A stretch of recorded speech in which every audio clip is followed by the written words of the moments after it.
In very rare instances, a patient can have something with their kidneys where their kidneys essentially shut down. And this is because it has a very serious and once again very rare effect on the muscles.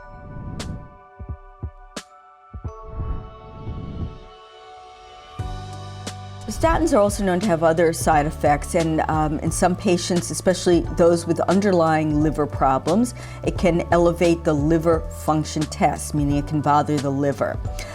There have been some reports that it increases the risk for diabetes. However, many patients that we give these medications to are at risk for becoming diabetic. It's a little hard to tell whether they would have become diabetic anyway.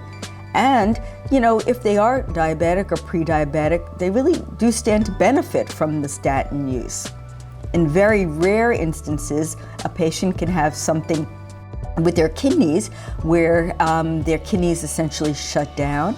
And this is because it has a very serious and once again very rare effect on the muscles, where you have this release in your blood of something called creatine kinase, we call it CK, and that can really do a lot of damage to the kidneys. Now this is extremely rare, and sometimes we can know patients who might be at risk for it. So, while statins have huge amount of benefits, and most of us who are specialists in treating people with lipid disorders or cholesterol disorders really feel the benefits far outweigh the risks.